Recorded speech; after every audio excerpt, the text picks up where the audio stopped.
right, y'all. Come on in here. Good morning. Good morning. Good morning.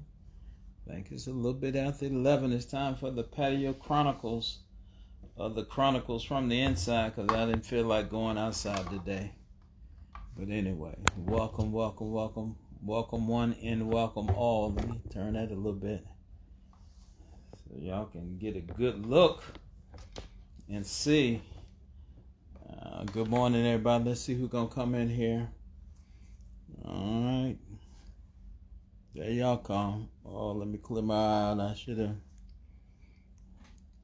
I'm in here with this low light, so I can't see well. Oh, there y'all go. There you go. Jazz and April and welcome. Welcome. Good to see y'all. This morning. Let me turn some more light up so y'all see even better. All right. Yeah, that's a whole lot better, Frank. Good to see y'all. Y'all coming on in here. Byron and Fabrion. Steve, good to see y'all. Aminata.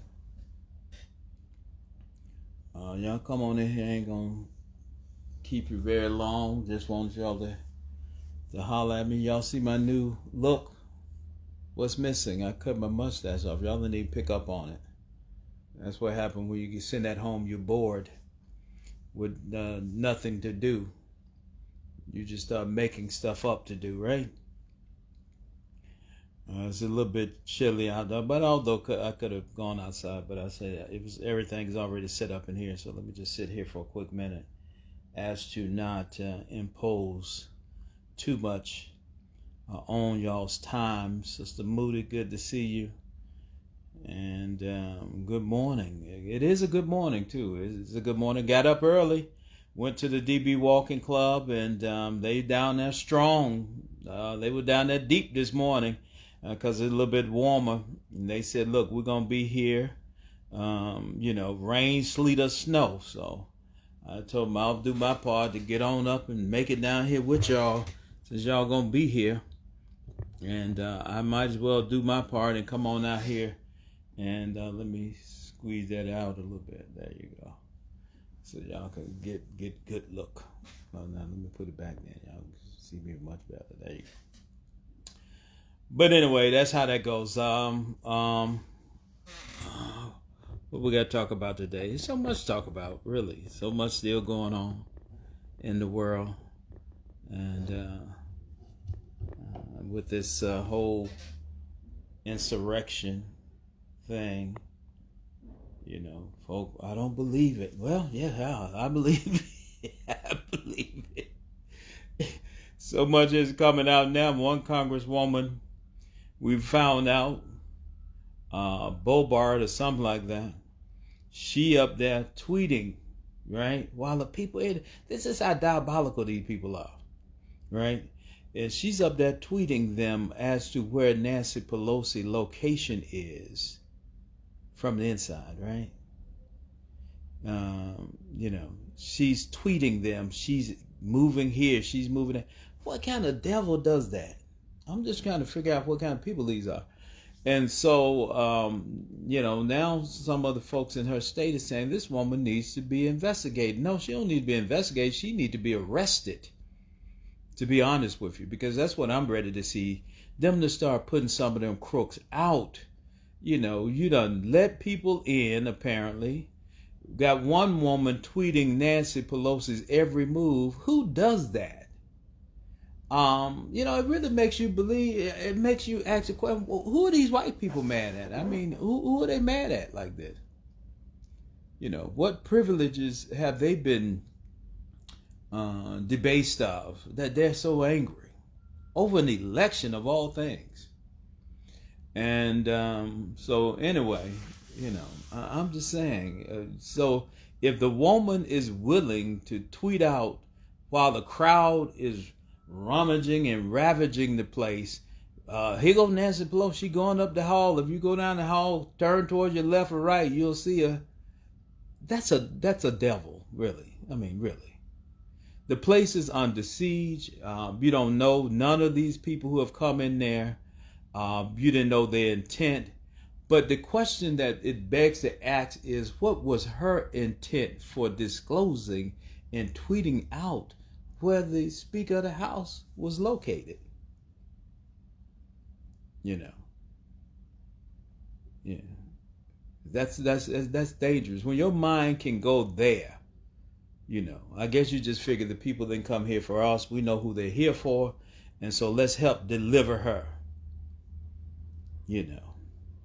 Now, if you telling me that is not a Judas, even if I don't like your politics, we are under siege. Terrorists are in the house, and you have the temerity of the unmitigated gall to tell folks, here she is. Look for her. It's crazy. It's crazy. But then again, like I said, who's surprised by any of this? You know, at the end of the day, who's surprised by it? I'm not. So anyway, they keep rounding up the deplorables. They got a whole bunch more of them now. The investigation's on the way. Donald Trump impeached. You know, he don't care nothing about that. What really got him upset is the fact that his Twitter is turned off. He don't care nothing about impeachment. Hell, he was impeached when he took the job because he never intended to do it. You will never find another president in history who took 300 days, 305 days off to go for golfing. I mean, they actually put that down. You have 4 years employment, and you're going to take a whole year almost off to go golf.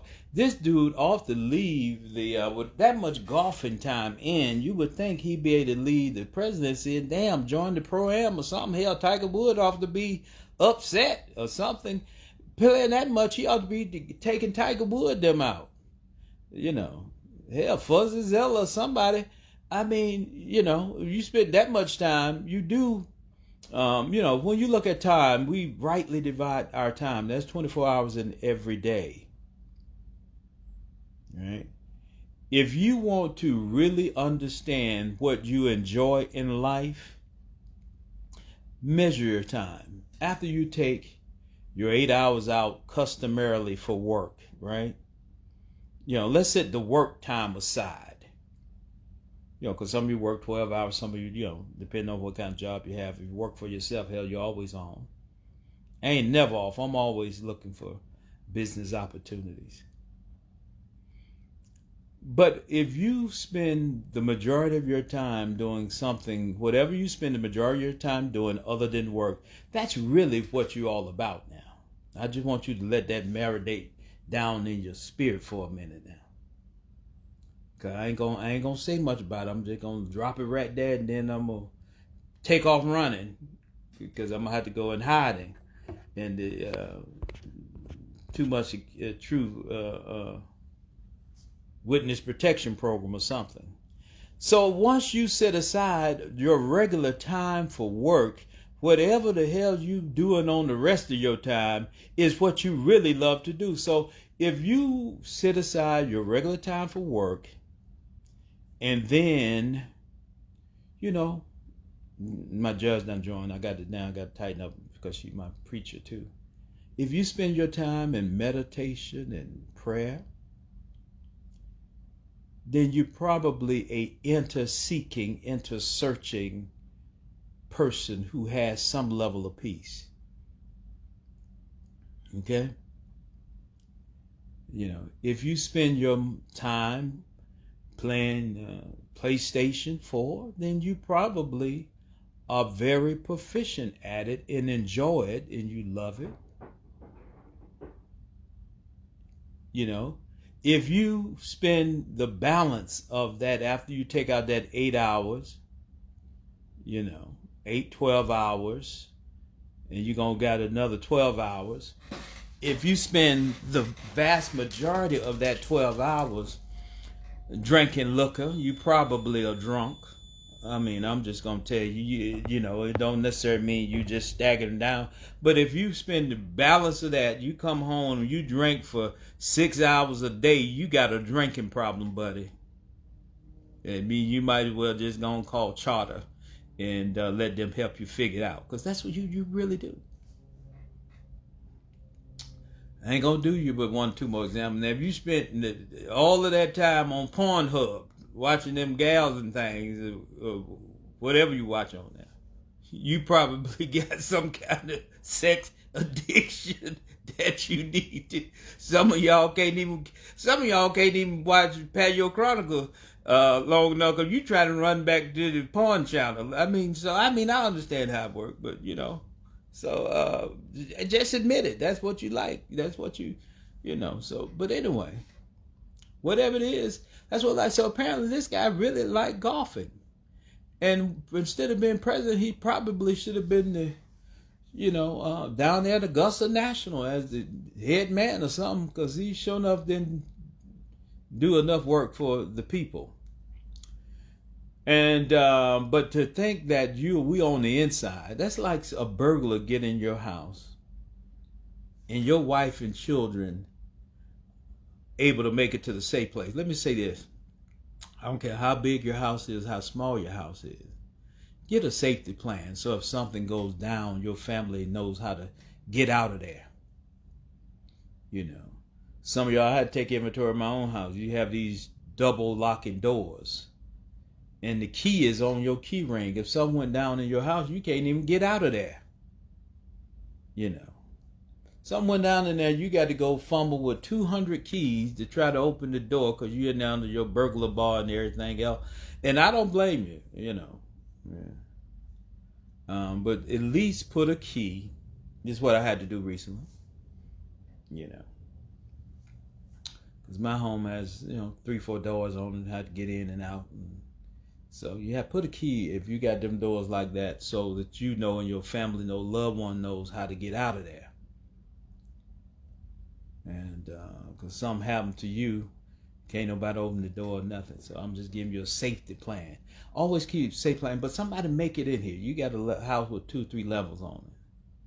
You here on the first level. You're able to run and get in your safety spot. Right? But all of a sudden, your husband down there, they got him terrorized and everything, and they ask, who else is in here? I mean, really? And he then started telling you, well, the children are upstairs, they hiding in the attic that's in their bedroom inside the closet. That's the only way you can get to it. I think my wife may be in the room in there with the double closet. Look in the closet on the right-hand side, and she probably is folded up in that area, or she's either under the kitchen sink in the, in the area where you can get in here, look like you just got dishes in there. She's probably in that, because that's what our safety plan called for. Now, if you were in a situation like that, burglar get in the house and they got your husband downstairs and he start giving that level of detail. Soon as the threat leaves, you leave that Negro. Really, you leave that Negro. Because there's got to be something so sacred and something so dear that you ain't willing to give it up like that. If I would tell them the children is in the closet, up in the attic, the wife is in the kitchen under the sink in the area, and you down here now. So if I could just give my life to save that which I love, but I'm willing to give that up too, hell, what good am I? We said if a man hadn't found something to die for, he ain't fit to live. A lot of y'all Negroes ain't fit now. I'm just telling you. Because, if somebody came in, try to strong man get in, start asking where everybody is, you start telling them they here, now, ain't fit to live. But that's neither here nor there. I ain't going to jump off on that one. I could just wrap back in that and just keep going, but I'm just leave it where it is now. So the woman started telling her she down the hall, she's to the left, she's upstairs. She, that you don't deserve, really. I mean, let's just be real. Even if I'm of a different party, different philosophy, when you conspire with these mobsters and gangsters, that ain't no different than telling the dope boy, those are his kids. He didn't know he owed you some money. You go and hurt his kids and hurt his family. What's the difference? What's the difference? And I'm just saying they should be held accountable for that criminally, because rest assured now, If they had found Nancy Pelosi wandering around the Capitol campus, I don't think she would be here with us. So I ain't going to talk a whole lot about that. I'm going to leave that where it is. But yeah, to the extent that the congressperson is in there like they're a damn GPS or something, I'm like, really? And then you're going to come back to the floor. Can you imagine what Nancy Pelosi, I'm telling you, she got to be a better woman than, really, after that, after I'm hearing this conversation that this went down like that, right? And I come and see you on the floor of the Capitol the next day. What in the world kind of conversation you think we about to have? What do you think Nancy would say to that lady? Right?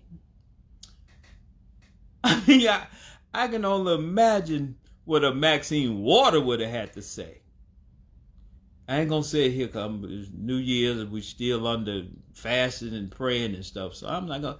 Can you imagine? You done found out this heifer done tried to tell people where you are who come to do you harm, and I'm gonna see you walk in the halls of Congress, and I just supposed to say, "Hey, how you doing?" to you? No way. No way. No way. If Nancy Pelosi got even one scintilla of Negro in her, that's gonna be a well-whooped ass. I'm just gonna have to say it. That ass have to be whooped now. I'm just, that's my last one I got used. I ain't gonna use no more. She just have to be whooped on site. Now, if I see you, I got to give you some business. It's all to it. It's all to it. I'm gonna see you in the hallway, and we just gonna both just exchange pleasantry like, "How you doing, ma'am? How you doing, Congresswoman?" No. That got to be whooped on site, ain't no. It got to be some wig got to be snatched off right there on site. You know what I'm saying? We ain't got any time to play around with you now. I'm the kind I even make an appointment on your official schedule to come around there and holler at you. You know what I'm saying? Cause it got to be a whooping game right down the place. But anyway, they got to be all in quorum and follow all of the process. But no. Anyway, I'm moving on. I'm sorry about the cusses, a couple cuss words in there, but pray my strength in the Lord on that issue. But I'm gonna see you. You done been down there reporting like you some GPS system as to my coordinates where I'm located, and I see you in the hall the next day or on the floor of Congress, and I'm just supposed to just play like nothing happened. No, I'm sorry. That's why I'm glad that with all of these refinement, all these degrees, everything else, they ain't weeded all of the prior road out of me. I don't ever want all of the prior road to be weeded or refined out. I want some of zone 3 to stay in me, shawty. Because every now and then you just have to be about it like that now. Because I wouldn't be able, I don't care what the handbook said about the decorum of the organization. I wouldn't care about the congressional floor.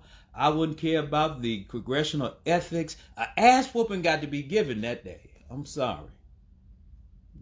Okay. All right. I'm sorry. Okay. I'm done. What else we got going on? They will have to just write this down in the congressional record. I don't know what happened when I assault one. What happens after that?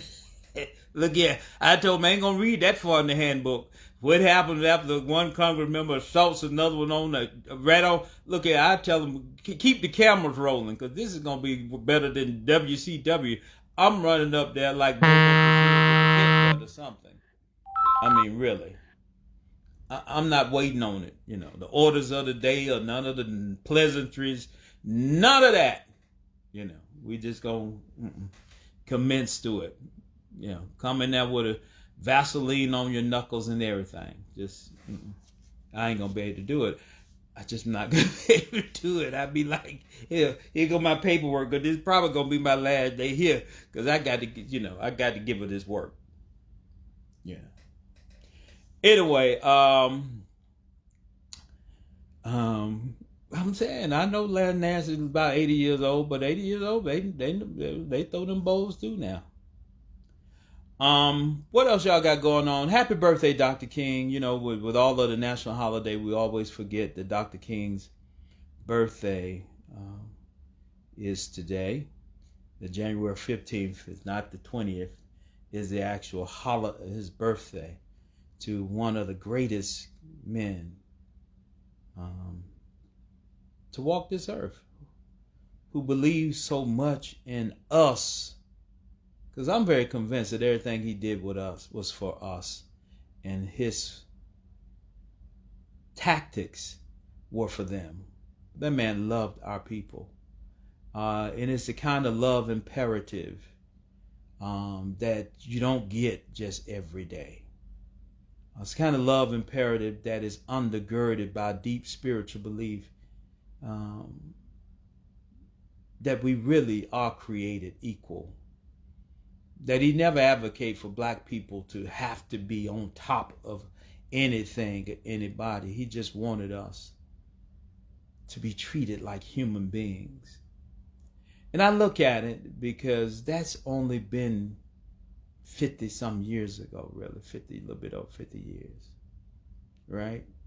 I was born in 1966, so I'm 54, be 55 in June. He died in 68, so we're talking 52, 53 years. And I've studied him, every aspect of his life, you know, to try to figure out what makes somebody like this, right? What makes a man like this, you know? And it really comes down to a couple simple, deep principles, you know. It's when you realize that we are inextricably bound together, as he was said, with a common thread of destiny, you know, that my ability to be free is so tied to yours to be free. So I don't want anybody to be oppressed. We want people to be free, free to associate, free to love, free to care for, free to work and take care of your family without any encumbrances, free of the vile realities of racism that suggest that you are superior simply because you're a certain skin color,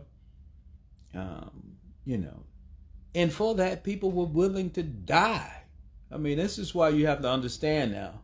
This ain't been no 200 years ago. This just been 50 years ago. Right? And so if it's just been 50 years ago, and then even after they had killed him, killed Bobby Kennedy, killed Malcolm, killed all of them, we still did not gain certain rights. They killed that man. They killed him. You know. And anybody who have studied that understand the United States government was in on it. So if they in on dastardly things like that, why wouldn't you believe they were in on what happened last week? Now you know. And so I don't know why y'all surprised. You know. And so a man who simply wasn't a threat to anybody, he was a threat to the order of the day. And then when he started really talking about economic freedom and your ability to have a guaranteed annual income, when he said that just because you're a member of the human family, you should have access to health care. I mean, because you're a member of the human family, you shouldn't be walking around in a country as great as America hungry. You shouldn't be walking around hungry. We shouldn't be having folks under the bridge when we got all kind of houses and apartments that are empty. That's what that man believed. But it was undergirded by his deep, abiding faith. And I'm just here to let you know, without faith, it is impossible. I didn't say it was probable. I said without faith, it's impossible to please God. Now, I don't ever push what I believe off on you, You believe whatever you want to believe. But I just believe, as I always say, God didn't bring us this far just to bring us this far. And that's an acknowledgement that there's something that is sovereign, that's bigger than you and I, that's caused the universe to be here for all of these millions of years, as best we can determine. And so, with all of your understanding, human being, you couldn't hang a moon and cause it to illuminate the cosmos nightly. You can't hang a sun. You couldn't do that. And with everything you can create a wind tunnel, but you can't create wind itself. Right? And so that's something greater than us. Even a foolish atheist has to understand that. I ain't saying atheist is foolish, but because you can believe what you want to believe. As I said, I don't push nothing on you. But you better know that there's something, and that Dr. King knew that. He wasn't guessing about it. He just knew that there was something that could sustain him, right? Even in the face of some very powerful enemies.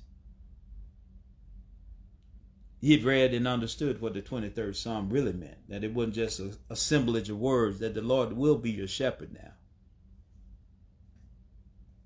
He'll lead you, beside the still waters, restore your soul. Some of us are experiencing restoration even in this pandemic. We have had to have our faith restored because we were like, Lord, you didn't bring me into this desert for me to die here. You know I need my job. How am I going to pay this mortgage? How am I going to pay this car note? How am I going to pay that tuition? But your child is still in school. You're still driving and the house is still over your head. And you start talking about, Lord, I need my job. You should be saying, Lord, I need you. Because the job is not your substance. Okay? Lord, I need you.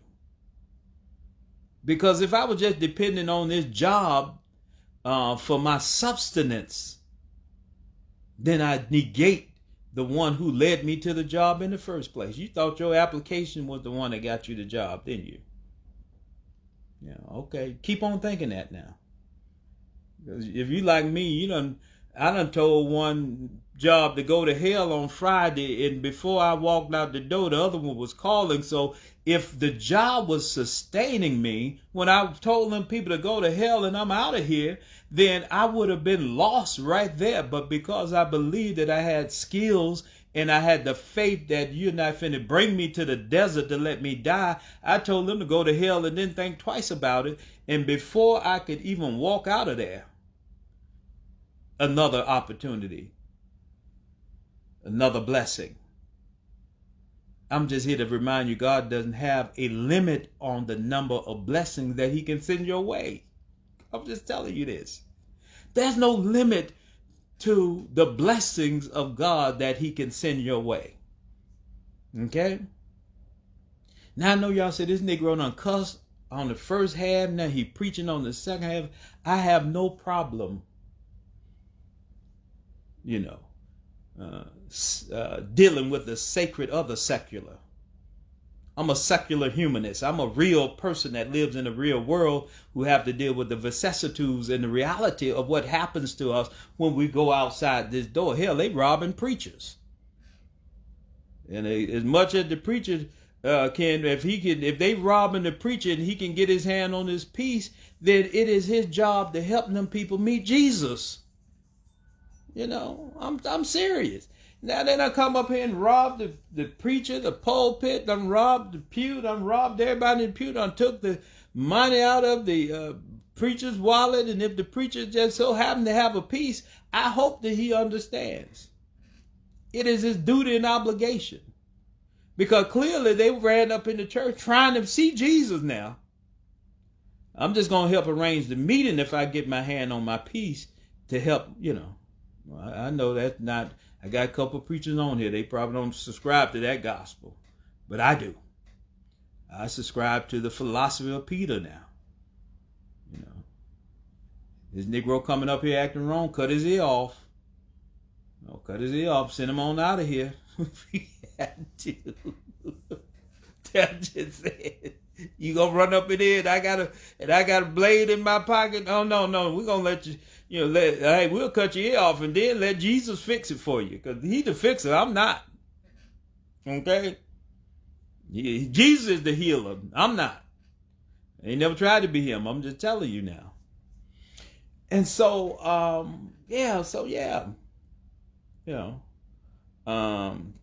but then, let me get out of here because I done took off in another direction. I wouldn't even go in here today. I'm just trying to encourage you today that whatever you're going through is just temporary. This is temporary. This is going to pass over, and we'll look back at it at an epoch in history.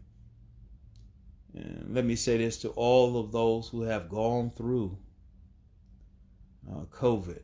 A lot of friends. I got a lot of friends who are going through the process now. I'm just saying, and won't it perfect your prayer life?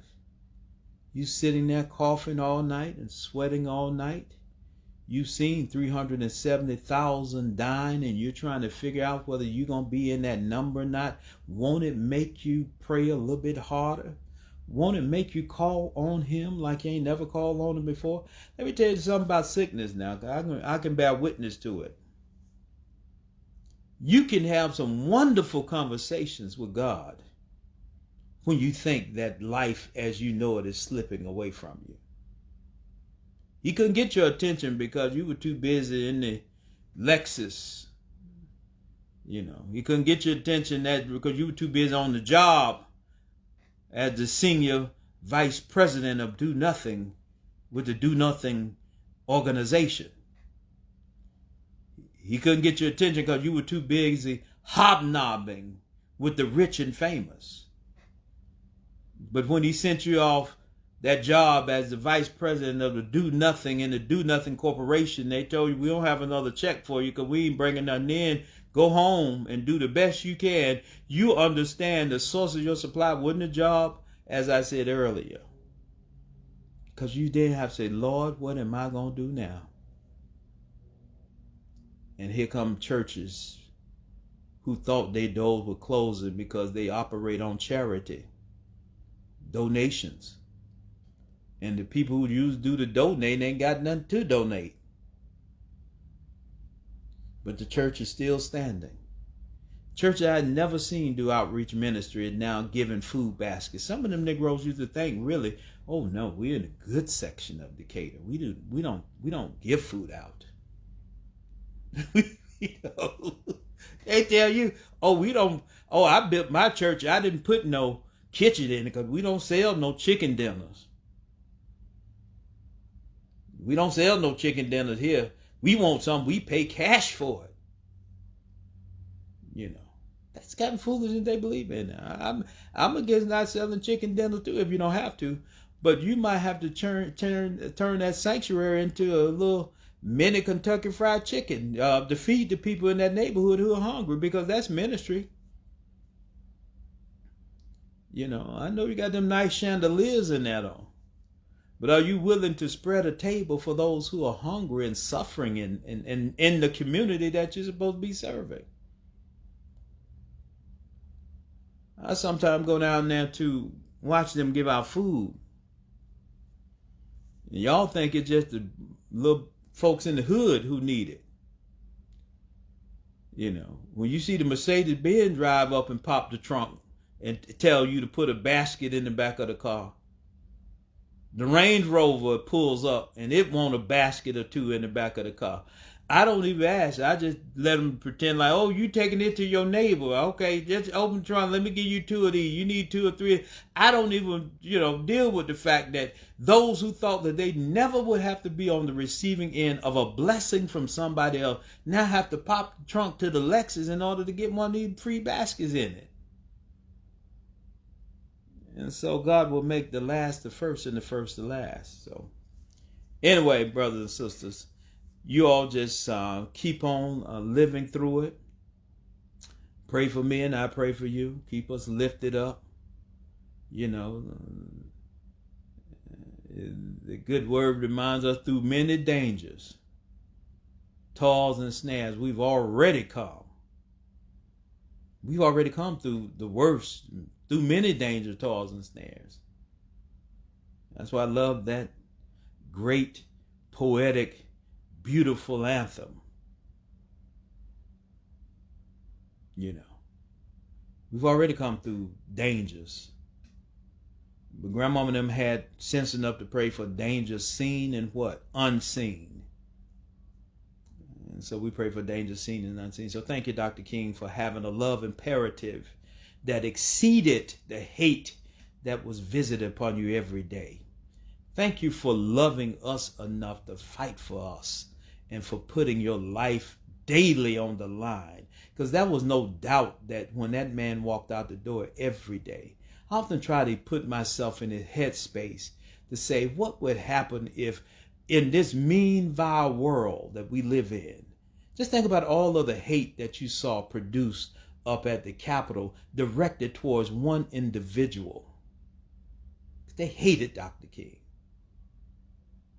The phone would ring relentlessly telling his family and others how they were going to kill him, what they were going to do to him. You know, but God kept a hedge of protection around him for 39 years and gave him to us.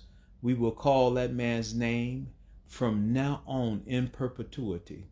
I'm sure 100 years from now, they will still be calling this little preacher from Atlanta, Georgia's name in the annals of history from now on in perpetuity. If there's something mentioned about how we became a better world, not a better Atlanta, not a better Georgia, they would have to mention his name, right? And on that note, you just walk like a king. That's all you got to do. You know, you want to be great? He gave you the prescription. You know, if you want to be great, just serve. Get in your lane and serve. Find out where you can serve. And, you know, you are a disciple of King. We should all desire to be a disciple. Feed the hungry. When you're feeding the hungry, you're doing the work of a king. Yeah. When you're out here showing compassion and love to those who are hurting, you know, when you just sit on the phone call and let people talk to you who you know are having a difficult time. A lot of people having a lot of difficult times. I'm doing more talking on the phone now than I ever do. Most of y'all know if you ever call me, if you get more than about 5-minute conversation out of me, you're very lucky. Because I'm just not a phone talker type dude. But anyway, y'all go out and do King's work on Dr. King's birthday. You know, and go out and make something great happen in your family. Start there. For yourself. First of all, start with yourself. Feel good about yourself. Do that which is necessary to make you feel good about yourself. And then your family, then your community, then your block, your city, your state, and from now on, just do what you can. Look, I'm getting ready to get out of here and go make some other things happen. I didn't mean to be this preacher on Friday. But you know, as I said, through it all, I've had some good days and some bad days, but through it all, I'm going to still trust him because I found him to be a reliable source. All right? I found him to be reliable. Always there when you need him. Morning, noon, or night. And I'm telling you, the way my faith is set up, it don't take much for me to get going. Okay? I can be just walking in the house sometime and stop and think about all that he brought me through. You know, I can be in my car driving and have to pull over. I pull over and look, I'll just pull over and start thanking God. You know, because the accident I just passed wasn't me. You know what I'm saying?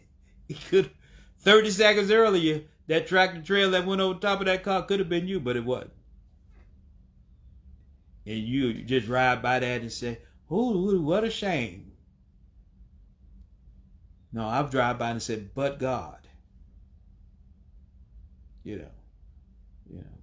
But God, the house catch on fire, burn the whole house down and people in it.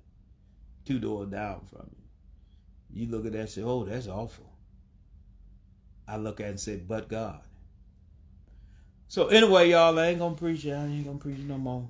I'm finna get on out of here. Y'all share this word with somebody. Somebody needed it today. You know, anytime I come to Patio Chronicles, you see I ain't got no outline and no notes or whatever. Y'all get whatever's in my spirit at that particular moment, that particular time of day. Sometimes it's funny, sometimes it's serious, sometimes it's about our deep abiding faith, but always it is intended to make you have a better day than what you're having. There's something I said that you can use. Use that. If that's something I said that offended you, then blot that out. You know. But the good, whatever good or substance in it, then share it. Who having a light will hide it under a bushel basket. Let your light so shine that men and women might see your good works and not glorify you, but say, look at what God is doing through that sister. Look at what God is doing through that brother. I guess my takeaway message for you today is that God's favor is not always fair, nor is it always even, that he can bless you on Monday, turn back around, bless you Tuesday, another blessing on Wednesday, here comes Thursday, yet another one, Friday, a lift of your head, Saturday, he got grace and mercy, Sunday, he got abundance. And so some of us walk into the overflow of, look at this, and you have to turn back and ask yourself, Lord, why me? Not because of the grief and sorrow, but why me? Because of the abundant blessings. In fact, you know your own story. You know how, they said all of your righteousness is but like unto a filthy rag. So you know you're dirty. You turn around and ask your Lord, why? Why me? Why? And so I'm just simply telling you, go out and bless somebody else. Now look, my faith is set up in such a way I believe him, trust him. Now I ain't gonna, I believe in asking the Lord for the things that I really need now. Greater health. I've been praying for myself. Y'all pray for me as I continue to deal with eye issue. But I have a humorous relationship with God too now. We can talk. Because I've been asking him now, if you want to, Lord, I know houses and cars and land and all of that you've done. A reasonable portion of my health and strength brought me through sickness, saved me from falling through glad. All of that you've done now. But I'm just, my sideline prayer now. I got to always have a sideline. I said, now, Lord, if you want to just see fit, amen. And y'all super holy people, y'all can go and jump off of here now. If you want to see fit to just let me hit this Powerball tonight, you know what I'm saying? Of the Mega Millions. Or if you want to bless me to hit both of them, because I done already got my ticket now, If those of y'all who on here so holy believe I'm going to hell because I got me a Powerball ticket or whatever, then okay. If I hit, don't come asking me for something. So now if you want to just bless me, so sit this thing up so I can hit it, I'm just like, Lord, can you imagine how many more people I could help with that 470-something million? I said, if you think I'm a beast now, let me get my hand on 407 million. I just want to show people how to glorify you. So if you won't just let me hit that thing tonight, I won't be mad at you now. I'm just going to take it. And then, see, that's sometimes, some of y'all Negroes, that's the only time you pray, when it get up to 470 million. You ain't prayed through no sickness. You ain't prayed through no test. You ain't prayed through none of that. But when it get to that 470 million, you be like, you can put your head together, fold them like none. Oh, dear Lord. I don't come talk to you much now. And I don't bother you too much. But Lord, if you just deliver that 470 million, either combo straight or whatever, I'll even take 100,000, Jesus. But so some of y'all just that's when you pray at your best. You know. So I'm just saying that if he do it now, there's a lot of y'all on here. If he do it, I'm gonna tell you now. I might as well just keep it 100 with you. If it happened like that tonight, I want you to say this particular. Patio Chronicle. Because when do they pull it? When to pull it? I think it's what? It's tonight or tomorrow. I don't know what night or tomorrow. I don't even play enough to know when all this stuff happened. I think it's tomorrow. But I want you to go on and put this one down. Save it on your hard drive or phone drive or SIM card. Because if it hits like that, and I'm the one now. Oh, it come on tonight. Sister Moody, it comes on tonight, 11 o'clock. I'm talking about the two big ones. If it hits like that, this is your last Patio Chronicle. I'm just might as well tell you. I will not be another one. Okay? If it hit like that now, with me, this is the last one. So I want you to be able to say this one for posterity. Because I won't be coming on here no more. And ain't no need to come pulling up over here at the house now. The minute I read the numbers, I'll be leaving the state of Georgia. And I'll be leaving the United States. And I'll be on an island somewhere. And I will do the Patio Chronicles from there. Won't be no more. This house, as you know it, will turn to a museum. And they're going to say on, what's the day's date? January, whatever the day's date is. Mr. Bozeman walked out of that palatial estate on the south side. He left the Pinto in the driveway. He left all of the dishes in the sink. I'm going to tell him, preserve the house just like it is. And y'all can walk through here and see what it was. The last day I was just, poor.